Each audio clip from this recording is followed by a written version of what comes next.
Asek, may mga balita po no na nagpaplano nga po ang DA na mag-angkat ng gulay.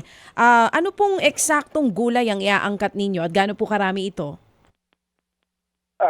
DJ Chacha, ito ay ongoing study pa ng ating mga BPI at saka ng ating high value commercial crops dahil sunod-sunod talaga yung bagyo magmula pa nung kay Christine hanggang kay Pipito.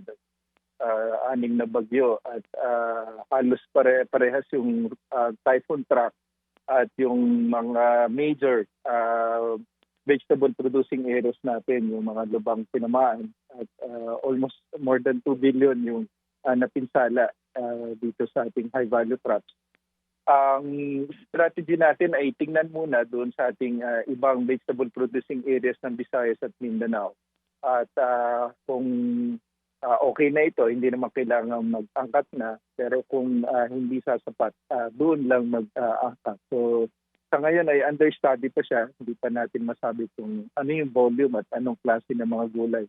Pero ayon sa initial na pagtaya natin, kung titingnan natin yung mga presyuhan, ang mabilis yung paggalaw yung mga lowland vegetables, kagaya ng kamatis, talong, ampalaya, which normally are being grown naman sa atin.